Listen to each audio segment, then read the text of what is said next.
Hi friends, నమస్తే. Welcome to Anu's kitchen. ఈరోజు పెసరపప్పు రసం తయారు చేసే విధానం షేర్ చేస్తున్నాను. నేను ఇక్కడ పెసరపప్పు రసం అంటున్నానండి. పెసరపప్పు చారు అనొచ్చు, రసం అనొచ్చు, మీరు ఎలా పిలుస్తారో నాకు కామెంట్స్లో తెలియచేయండి. ఈ రసం అనేది తీసుకోవడం వల్ల మనకి దగ్గు, జలుబు, నోటికి ఏమి తినాలి అనిపించినప్పుడు కానీ ఈ విధంగా తయారు చేసుకొని తీసుకోండి. చాలా టేస్ట్గా ఉంటుంది. హెల్త్ కూడా చాలా మంచిదండి. ఇది చింతపండు వాడని వాళ్ళు ఇలా నిమ్మకాయ రసంతో తయారు చేయండి. పెసరపప్పు రసం చాలా టేస్ట్గా ఉంటుంది. హెల్త్ కూడా చాలా మంచిది. ఇది ఎలా తయారు చేయాలో చూసేద్దాం. ఇంకెందుకు లేటు, రండి. ఈ పెసరపప్పు చారు తయారు చేసుకోవడానికి ముందుగా నేను ఇక్కడ మసాలాలని నూరుకుంటున్నానండి. మనం మిక్సీ జార్లో కూడా వేసుకోవచ్చు, కానీ ఇలా నూరుకోవడం వల్ల చాలా టేస్ట్గా ఉంటుంది.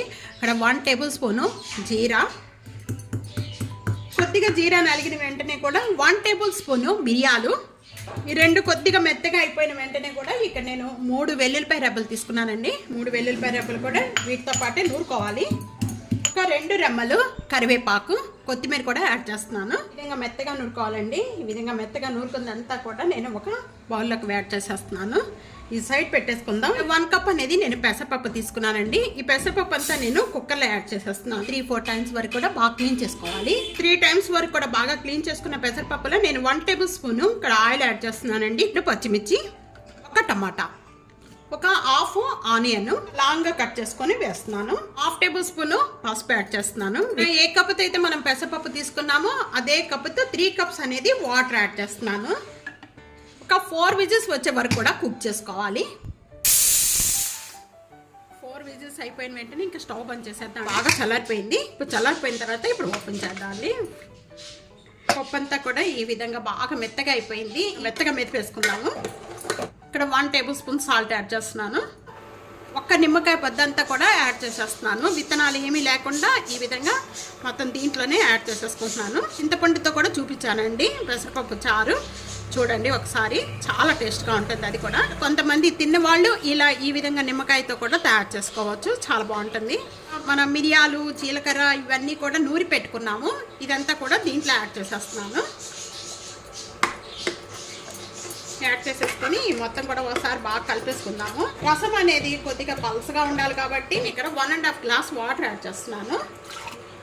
2 మినిట్స్ 3 మినిట్స్ వరకు కూడా ఈ విధంగా బాగా కొద్దిగా చిక్కపడాలండి. వీటితో పాటు మనం కొద్దిగా కరివేపాకు, మిరియాలు ఇవన్నీ యాడ్ చేసుకున్నాం కాబట్టి ఆ ఫ్లేవర్ అంతా కూడా దీంట్లోకి కొద్దిగా మరిగితే చాలా టేస్ట్ వస్తుంది. దీంట్లో కారం కానీ ఏమి యాడ్ చేసుకునే అవసరం లేదు. ఈ విధంగా మరిగిన వెంటనే కొద్దిగా చిక్కపడిపోయింది. చూస్తున్నారు కదా, వాటర్ 1.5 గ్లాస్ వాటర్ యాడ్ చేసిన వెంటనే కొద్దిగా ఈ విధంగా మరిగాయి.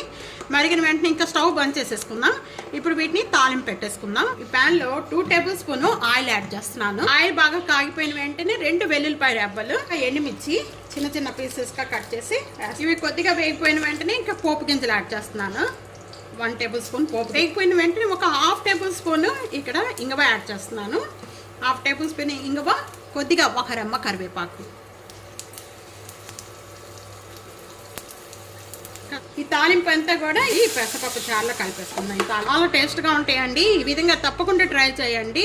మనకి జలుబు కానీ, దగ్గు కానీ, లేకపోతే నోరు చేదుగా ఉన్నప్పుడు, లో ఫీవర్గా ఉంటుంది, అలాంటప్పుడు కానీ ఈ విధంగా పెసరపప్పు రసం చేసుకొని తీసుకుంటే చాలా టేస్ట్గా ఉంటుంది. ఇదంతా కలర్ఫుల్గా ఉన్నాయి, చూస్తున్నారు కదా. టేస్ట్ కూడా అంత బాగుంటుందండి. హెల్త్ కూడా చాలా మంచిది. తప్పకుండా ఇదే విధంగా ట్రై చేయండి. ట్రై చేసి మీకు ఎలా ఉందనేది నాకు కామెంట్స్లో తెలియజేయండి. దగ్గు, జలుబు ఇవన్నీ కూడా వదిలిపోతాయి అనమాట. వాటికి టేస్ట్గా ఉంటుంది, తినాలి అనిపిస్తుంది. ఫ్యామిలీతో, ఫ్రెండ్స్తో వీడియోని షేర్ చేయండి. వీడియోని లైక్ చేస్తుండండి. సబ్స్క్రైబ్ చేయడం అస్సలు మర్చిపోవద్దు. ఇప్పుడు ఎక్కడ ఉన్న బెల్ ఐకాన్ ప్రెస్ చేయడం అస్సలు మర్చిపోకండి. Thank you for watching.